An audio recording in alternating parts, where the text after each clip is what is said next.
Salmo 39, y le puse este nombre, mirando la vida desde la madurez. Mirando la vida desde una perspectiva madura. ¿Cómo podemos definir la vida? C'est la vie, ¿cierto? Así dice una canción. Es la vida. Es mi vida, dice otro hermano que se llama Salvatore Adamo. Dice, puede ser nuestra vida buena, puede ser breve, puede ser larga. Nuestra vida puede ser dura a veces. Pero sin embargo, lo que comprendemos de la vida determina lo que vamos a hacer con ella. No sé si usted está de acuerdo conmigo. Lo que yo comprendo de la vida determina lo que yo haré con ella. Eso es básico. Si yo no pienso, no reflexiono acerca de lo que es la vida, en realidad en mi vida puede pasar cualquier cosa. Y puedo cometer errores, puedo equivocarme, puedo lamentarme, puedo arrepentirme, puedo frustrarme. ¿Qué es lo que sabemos de la vida? ¿Quién es el autor de la vida? ¿De dónde viene la vida? ¿Cómo se origina la vida? ¿Qué valor le damos a nuestra vida? Cuando nuestra vida está amenazada, en realidad, hermanos, ahí la valoramos y la apreciamos. Cuando perdemos la salud, por ejemplo, inmediatamente la mente comienza a pensar y con la pérdida de la salud hay una proyección de la vida que nos quedaría. Pero nuestras vidas están en las manos del Señor. ¿Qué valor le damos a nuestra vida? Yo pensaba, hermano, cuando uno viaja en avión o en barco, lo que sea, el tema es, por ejemplo, a veces uno va en lo mejor volando y de repente se encienden las lucecitas de abrocharse los cinturones y una voz sale por un parlante que todo el avión escucha que vamos a pasar los próximos minutos por una zona de turbulencia. Y la turbulencia puede ser suave o puede ser muy fuerte. Y yo he vivido turbulencias suavecitas y también turbulencias muy fuertes. Turbulencias donde han volado los vasos así al cielo y se ha caído todo lo que la gente se va sirviendo. Turbulencias que han durado muchos minutos en esa situación. Por ejemplo, en la costa suroeste de Estados Unidos, Houston, Texas, Houston, Miami, en una ruta bien accidentada desde el punto de vista meteorológico. Y ahí uno dice, Señor, ¿hasta dónde, cierto, puede pasar? Me lo planteo. ¿Qué es lo más? Eso me lleva también a pensar, ¿qué es lo más importante que tenemos en nuestra vida? ¿Qué es lo más importante? ¿Es mi propia vida lo más importante? ¿Es mi esposa? ¿Son mis hijos? ¿Es la casa que he logrado comprar? ¿Es los bienes terrenales que tengo? ¿Qué es lo más importante que tengo? ¿La salud, por ejemplo, o el trabajo que tengo? Lo que también me lleva a pensar, hermano, es a qué hemos consagrado nuestra vida. Cuando yo ya determino la vida que Dios me da, ¿a qué la dedico? ¿A qué la consagro? Y eso también es importante pensarlo. ¿A nuestro propio bienestar? ¿Consagro mi vida a estar siempre bien? ¿O al bienestar de mi familia? Ahora, eso me lleva también a definir qué es el bienestar. ¿Lo material? ¿Las relaciones? ¿La amistad? Qué importante es detenernos a pensar. ¿Entendemos la vida como un don de Dios?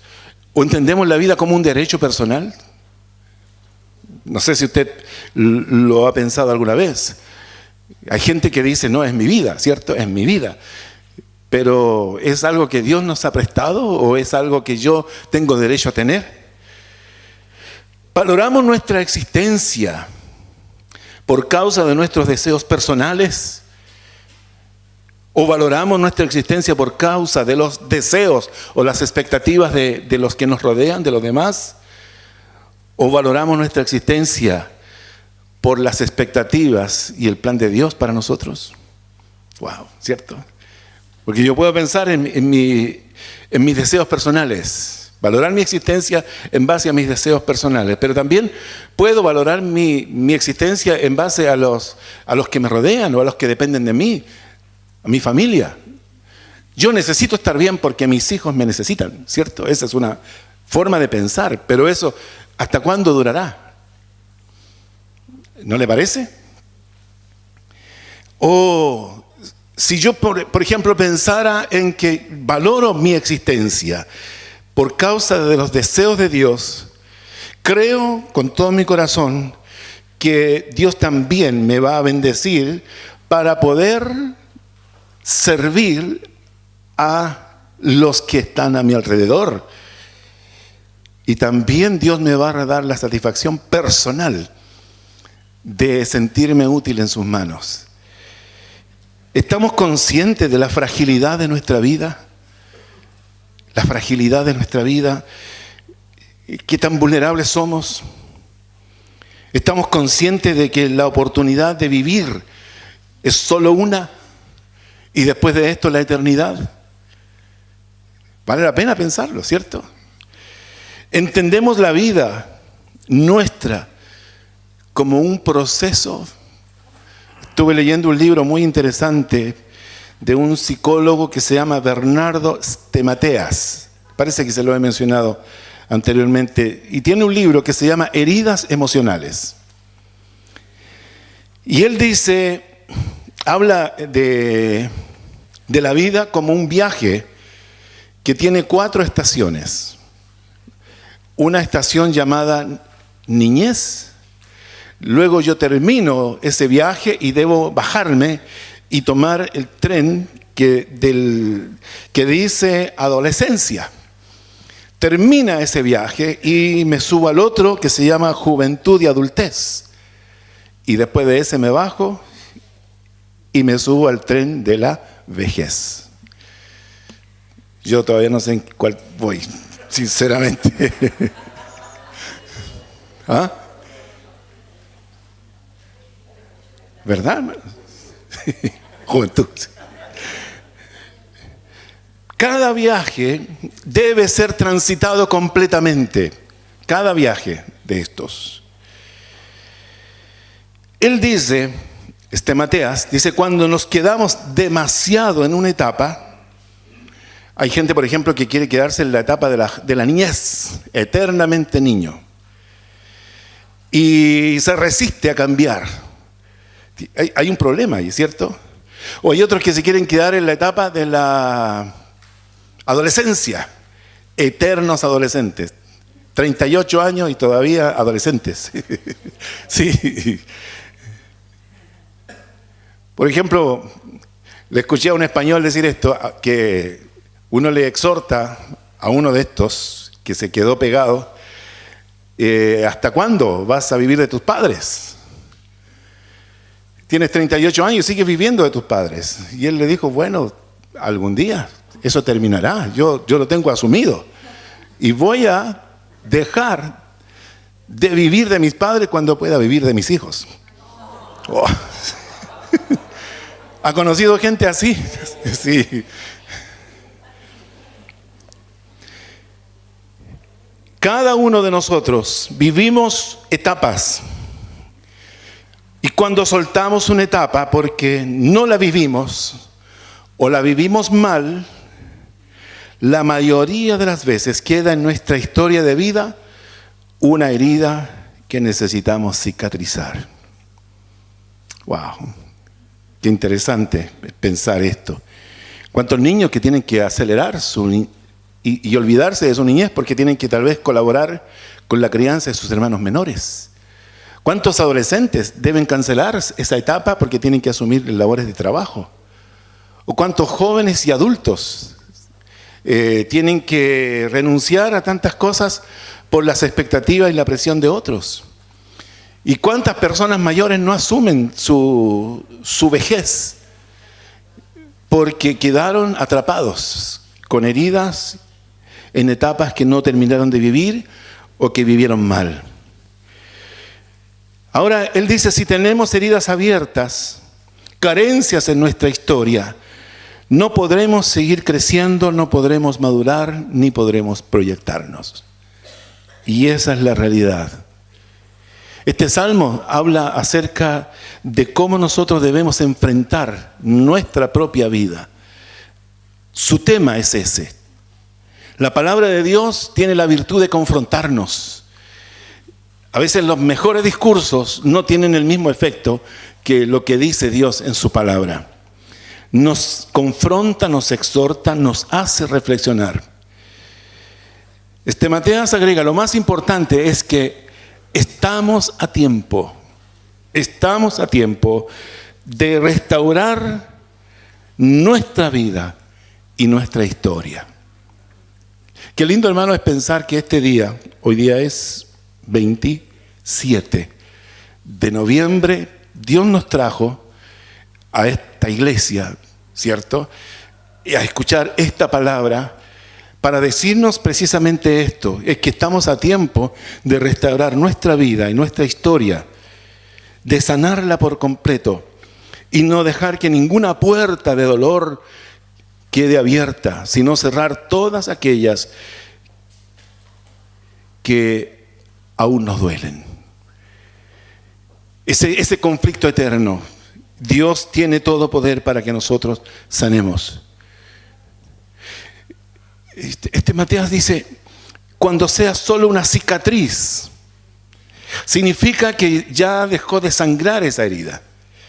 Y esa cicatriz te llevará a tener una vejez extraordinaria, a disfrutar tu vejez, tu etapa final, que es la etapa de la sabiduría. Disfrutarás de una vejez llena de gozo, llena de sueños y rodeado de personas que te aman y te aprecian. Porque has sabido cerrar los ciclos y has sabido sanarte. También plena de sabiduría. Porque cada estación va acumulando todas las anteriores. El crecimiento espiritual y la madurez se alcanza en saber. El crecimiento espiritual y la madurez se alcanza en saber reconocer nuestras heridas abiertas. También en saber aplicar los principios de la palabra que nos permitan relacionarnos saludablemente unos con otros. Significa también saber perdonar y liberar a aquellos que nos han dañado en algún viaje de nuestra vida. También saber reconocer nuestros errores y pecados delante de Dios y también en saber pedir perdón a Dios y pedir perdón a los que hemos ofendido. Por lo tanto, pregunto, ¿qué preferimos? ¿Tener una herida abierta o tener una cicatriz? Yo prefiero la cicatriz, ¿cierto? El salmista David nos enseña en este salmo a mirar la vida desde diferentes ángulos. Nos enseña a reflexionar sobre la brevedad de nuestra vida, lo breve que es. En realidad es sorprendentemente rápido como se pasa la vida.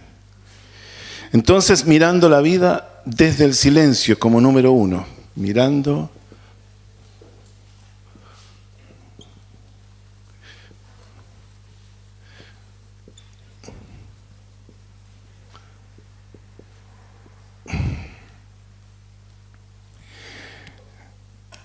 fíjese que en el versículo 1 el salmista es como que toma una decisión. Y qué bueno es tomar decisiones. Dice, yo dije, esta es mi decisión. Atenderé mis caminos para no pecar con mi lengua. Guardaré mi boca con freno en tanto que el impío esté delante de mí. Él toma una decisión sobre sus actos y sobre sus dichos. Él toma una decisión de dejar de divagar, dar un paso seguro. Dice, atenderé mis caminos. Otra versión dice, seré cauto en mi conducta. Y debemos preguntarnos, ¿cómo nos estamos conduciendo? Si realmente miramos nuestra existencia, nuestra vida, de acuerdo a lo que hemos reflexionado, ¿cierto? De agradecerla como un don de Dios y no como un derecho. ¿Vigilaré mi conducta o mis acciones? ¿Vigilaré mis palabras o mi lengua? A veces tenemos malos pensamientos, pero el salmista dice, aunque venga el mal pensamiento, este no saldrá por mi boca. Qué importante. Un autocontrol. Él sabe el efecto destructivo que tienen las palabras. Él sabe que las palabras son como un lazo en el cual nosotros quedamos atrapados. Y hay alguien que nos pasa la cuenta. Dijiste esto. La consecuencia de tus dichos es esta. ¡Wow! ¡Qué difícil es! Él dice en el versículo 2, enmudecí con silencio, me callé, aún respecto de lo bueno, aunque se agravó mi dolor. Dice, guardé silencio. Entonces él está diciendo aquí, yo no reclamo, no me quejo, no alego, no hablaré mal. Mire, aquí en estos versículos, él está diciendo que no va a hablar delante de otros. Él va a tener una actitud de silencio, de prudencia con sus palabras, delante de los que le rodean, no delante de Dios. El versículo 4 comienza él a hablarle a Dios, pero en estos primeros versículos él está hablando de cómo será su forma de enfrentar la vida en las relaciones con los demás, de quienes le rodean. Porque cuando hablo mal de mí, mire, qué importante es esto, cuando yo hablo mal de mí, cuando digo que me va mal, que estoy mal, que tengo problemas, etcétera, cuando yo digo todo eso, estoy en realidad hablando mal de Dios, ¿o no? Estoy hablando mal de Dios, porque si Dios es mi Padre, estoy dejándolo mal a Él. Por lo tanto, si yo no reclamo,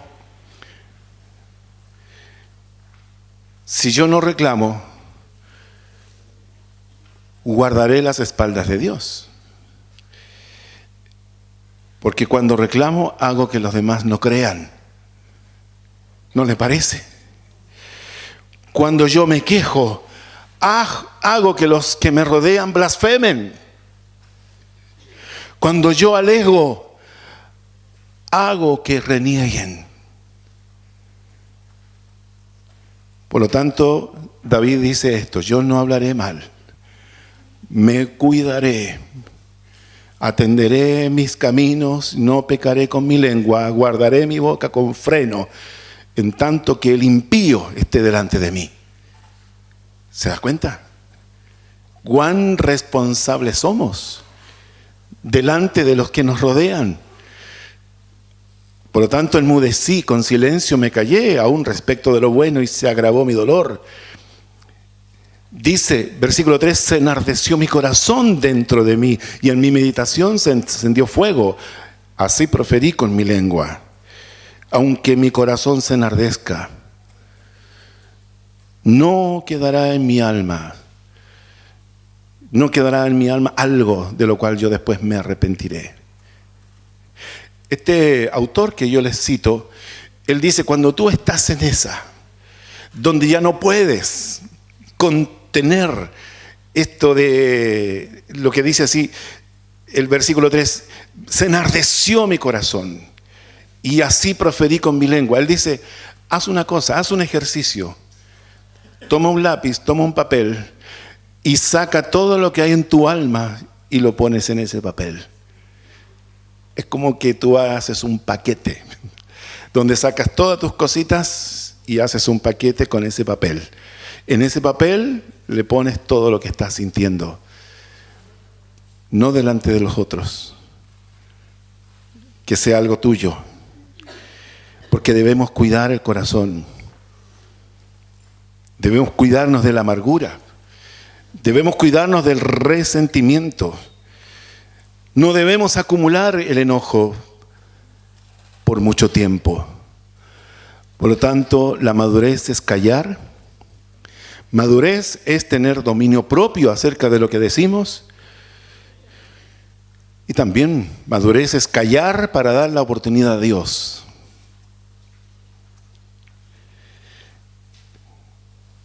Lo segundo es mirando la vida desde la eternidad.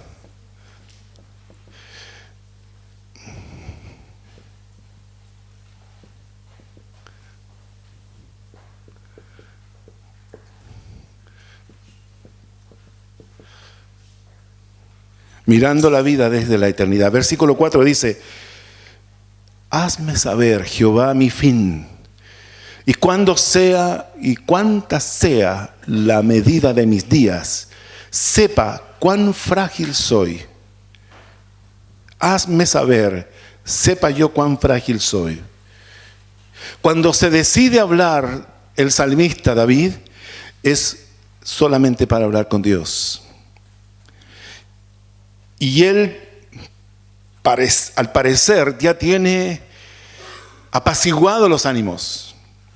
Él no está vaciándose violentamente acerca de lo que siente, sino que él ya ha procesado aquellas emociones que pueden tomar demasiado su mente y simplemente le dice: Señor, mi vida, ¿cuánto dura?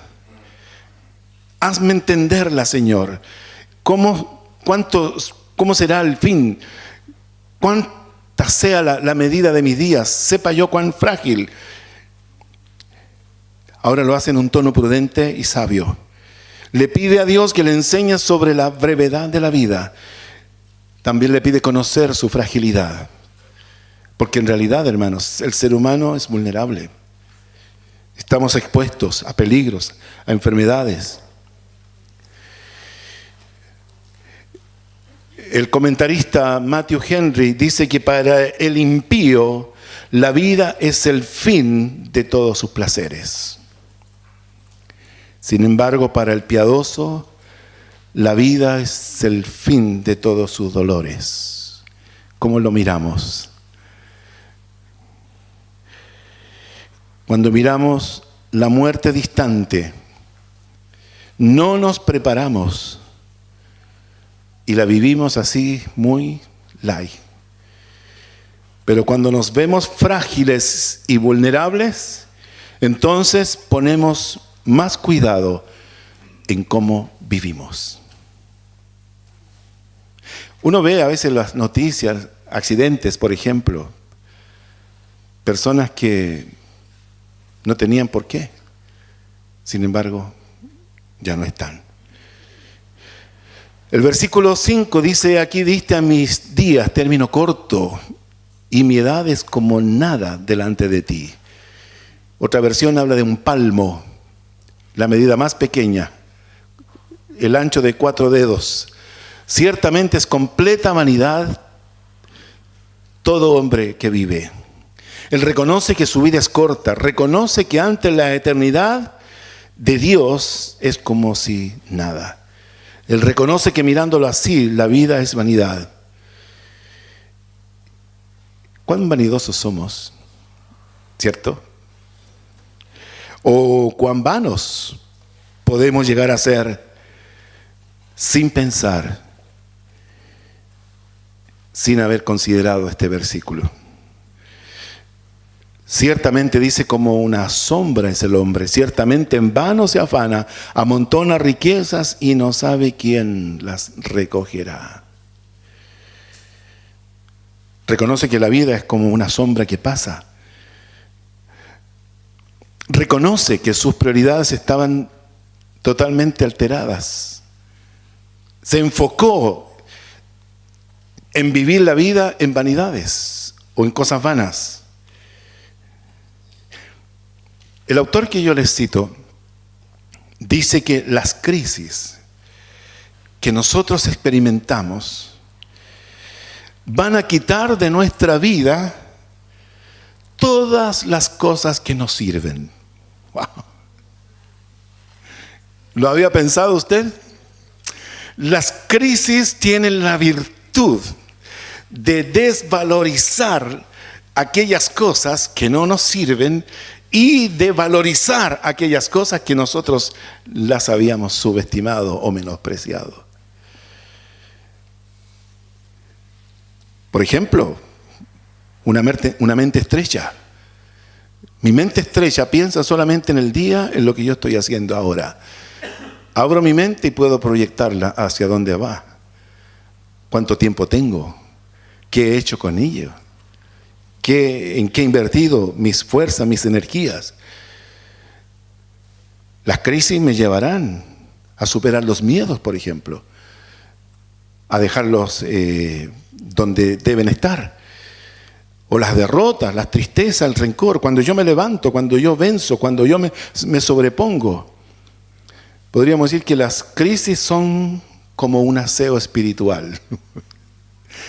No sé si usted lo ha pensado alguna vez. Hagamos un aseo espiritual en nuestra vida. Bienvenido dolor, bienvenida crisis. Se ordenan las prioridades, lo que nos sirve se desecha, se bota. Pero ¿qué tan dispuestos estamos a eso? No nos gustan las crisis. Pero eso le da sentido a nuestra vida. Eso nos da un sentido de eternidad a la vida que estamos llevando. ¿O no es así? ¿Qué piensa usted? Esa es la verdad. Mire, en el año 1498, el escultor Miguel Ángel Buonanotte, creo que es el apellido, pero el autor de La Piedad, es una escultura que está ahí en el Vaticano, en la Basílica de San Pedro. Fue hecha por ahí por el año 1498. Imagínense la cantidad de años. Pero en el año 1972, un loco tomó un martillo pesado y comenzó a darle martillazos a esa fantástica obra de arte. El daño que le hizo. La atacó. Hoy día la gente admira la obra de Miguel Ángel, admira la belleza de la creación, pero también admira la belleza de la restauración. No sé si usted lo había pensado. Hermanos, nuestra vida a veces sufre golpes, crisis, situaciones difíciles, dolorosas, pero en el Señor siempre hay un momento en que Él nos dice, mira, yo quiero que tú pienses un poquito en lo que es tu vida y yo estoy aquí para sanarte. Estoy aquí para restaurarte. Yo estoy aquí para que la gente pueda ver mi gracia, mi obra redentora en la salud espiritual que tú experimentes. Por ejemplo, piense en las palabras del Señor en la cruz. Padre, perdónalos, porque no saben lo que hacen. Piense, hermano, en ese instante en que el Señor hace esa oración. ¿Usted puede pensar que el Señor no sabía lo que ellos realmente estaban haciendo? El asunto es que Él sabe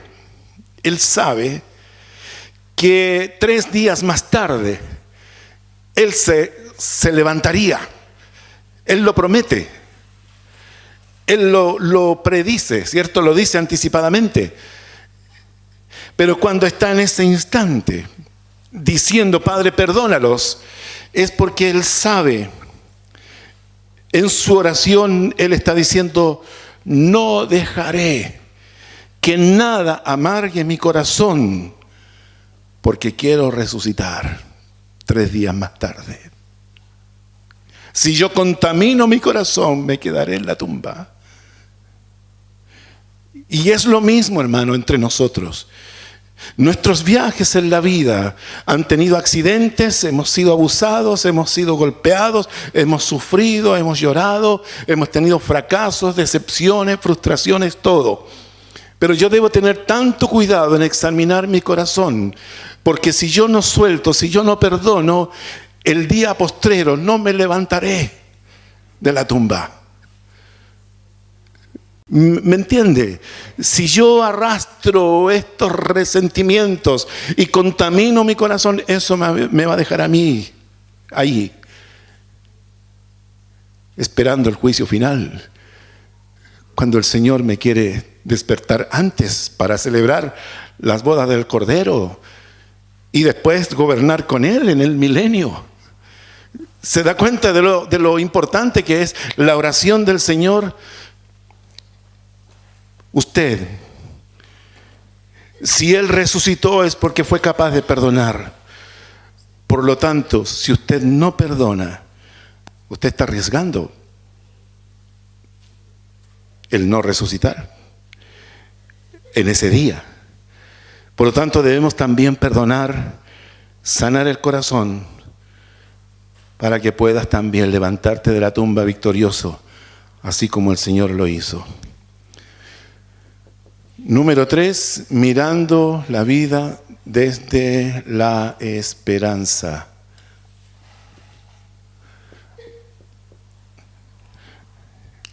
¿En quién confío? Y ahora, Señor, ¿qué esperaré? ¿Que las cosas cambien? ¿Que me vaya mejor? ¿Que me bendigas? ¿Que me prosperes? ¿Qué esperaré?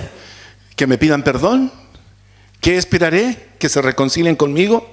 ¿Que reconozcan los daños que me hicieron? Hermanos, ese no es mi problema. Yo debo decir, mi esperanza está en ti. Está en Él y debe estar siempre en Él. De los demás, no se preocupe. Dios es el que sabe. Dios es el que hace justicia. Dios es el que tiene el control de todo. Ya lo dije, hermanos, nuestras crisis son la oportunidad de hacerle un aseo a nuestra alma y a nuestro espíritu. Tienen esa virtud. Por lo tanto, yo debo esperar. Dice la palabra, todo pasa, pero la palabra del Dios nuestro permanece para siempre. Y también todo pasa, pero nuestro Dios es eterno. Debo esperar en Él, debo confiar en Él. Número 4, mirando la vida en la providencia de Dios.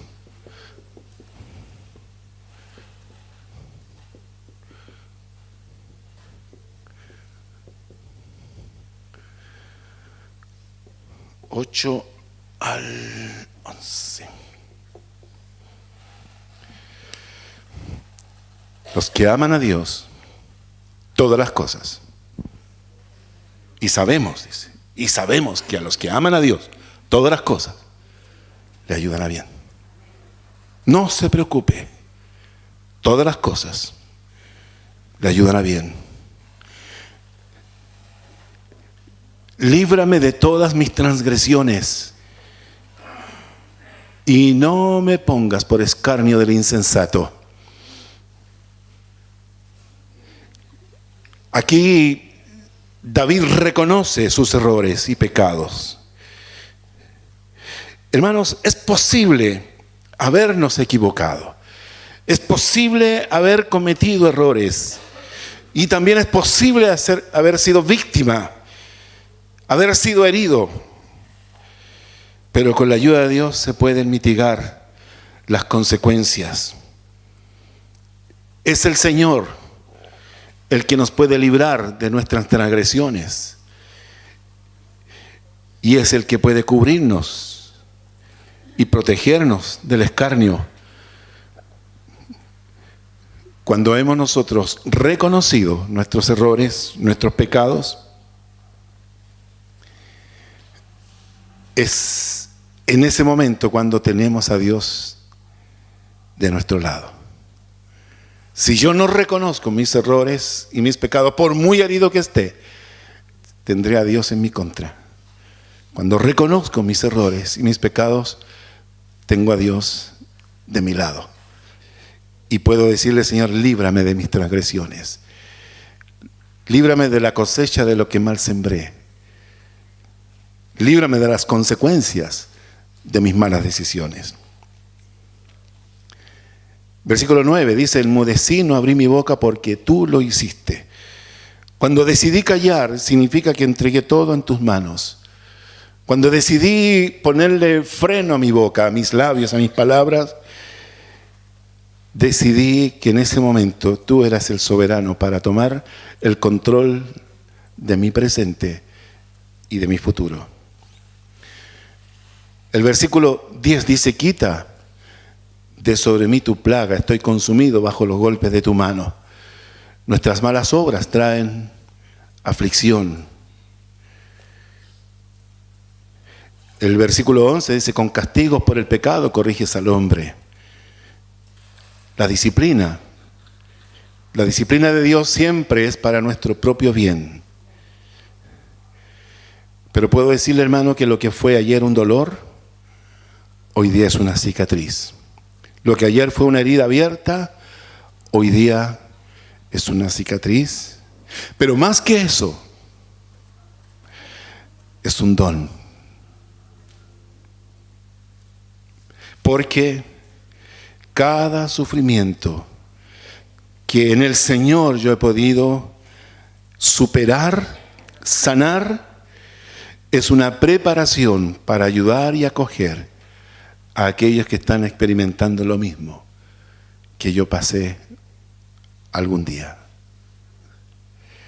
Dios nos necesita sensibles al dolor. Nos necesita personas que podamos acoger a otros. Personas que podamos escuchar a otros. Nos necesita personas compasivas con el sufrimiento de otros. Por lo tanto, cuando yo tengo esas cicatrices, significa que yo estoy capacitado para atender esos dolores que yo alguna vez viví.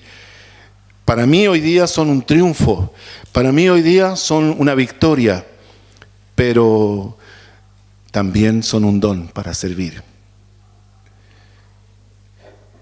Cada cicatriz es el testimonio de una herida curada. Cada cicatriz es la prueba de la capacidad que Dios me dio de transformar una situación dolorosa en una medalla de éxito, de triunfo y de ganancia. Usted puede tomar la decisión. Finalmente, mirando la vida desde la oración de fe. Mirando la vida desde la oración de fe. Qué hermoso cómo termina este salmo. Dice, oye mi oración, oh Jehová, y escucha mi clamor. No calles ante mis lágrimas. Él está pidiendo que Dios escuche su oración. Él reconoce que es un peregrino. Dice, porque forastero soy para ti. Forastero que está de tránsito en esta vida. Porque estoy yendo, peregrinando a mi habitación celestial.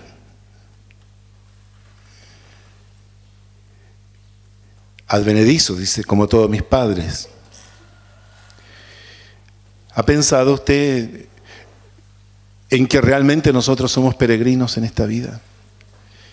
Que esta no es nuestra habitación definitiva, que no quedaremos aquí eternamente, sino que es solamente un momento, una instancia en la existencia donde nosotros hemos podido conocer a Dios y valorar la vida que Él nos da con todo el dolor y el sufrimiento y todo lo que tal vez usted ha pasado, ha sufrido.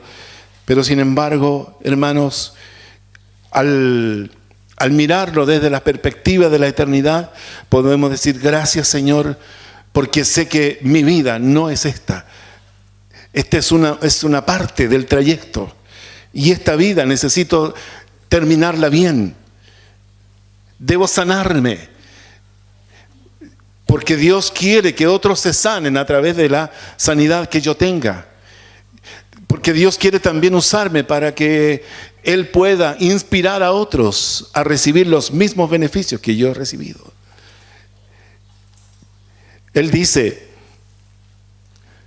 déjame y tomaré fuerzas aunque antes que vaya y perezca. La vida, hermanos amados, es un don maravilloso. El Señor Jesucristo dice: yo he venido para darles vida y vida en abundancia. Por lo tanto, debemos mirar la vida desde la perspectiva de la madurez. Debemos mirar la vida desde la perspectiva de la eternidad. Debemos mirar la vida desde la perspectiva del servicio. ¿Qué tanta utilidad puede dar nuestra vida a quienes nos están mirando, a quienes nos rodean? Y para eso yo debo vivir cada trayecto de mi existencia terrenal, debo vivirla bien. Y si no tuve esa bendición, yo debo saber sanarme y debo saber vaciar lo que hay en mi alma delante de Dios. Debo saber liberar a aquellos que por alguna razón, por ignorancia o no, me dañaron, pero que sin embargo, si el Señor Jesucristo pudo liberarlos a ellos diciendo: perdónalos. Porque sé, hermanos, que si mi corazón está contaminado con el resentimiento, no me levantaré como Él se levantó de la tumba para vencer la muerte. Él es el primero. Nosotros venimos después. Hermanos, mire la vida como un don de Dios. Algo que Él nos presta. Disfrutémosla. Amémonos. Respetémonos. Valorémonos. Sanémonos. Aprendamos a tener cuidado con lo que decimos delante de los que no lo conocen, porque yo lo dejaré mal a Él y yo quedaré aún peor. Cuando yo soy capaz de callarme, puedo abrir mi corazón delante de Él. El Señor les bendiga, hermanos. Oramos un momento. Señor, queremos darte gracias por este salmo que nos habla acerca de la brevedad de nuestra existencia. Señor, tú conoces cómo ha sido nuestra trayectoria y conoces nuestra historia completamente. Sin embargo, Señor, en esta mañana tú nos invitas a sanarnos, a liberar, a soltar a todos aquellos que por alguna razón truncaron alguna etapa de nuestra vida, que por alguna razón, Señor, nos dañaron, nos ofendieron, nos decepcionaron. En esta mañana, Señor, queremos sanarnos delante de ti. Que este sea un tiempo, Señor, de apreciar la vida que tú nos has dado. Y creo con todo mi corazón, Señor, si en esta mañana tomamos las decisiones correctas, nuestro futuro será mucho mejor. Con todo mi corazón creo, Señor, que nuestros días finales serán mejores que los que hemos vivido antes. Porque nuestro corazón, Señor, será un corazón sano, un corazón que puede dar felicidad y puede recibir también el afecto. Porque también, Señor, nuestras palabras están siempre sazonadas con la gracia y la sabiduría que tú nos das a través de haber superado aquellas situaciones dolorosas, las crisis, Señor, que son el aseo de nuestra alma, nos ayudan a ver con más claridad el futuro que tenemos contigo desde este momento. En el nombre de Jesús, muchas gracias, Señor, por esta palabra. Amén.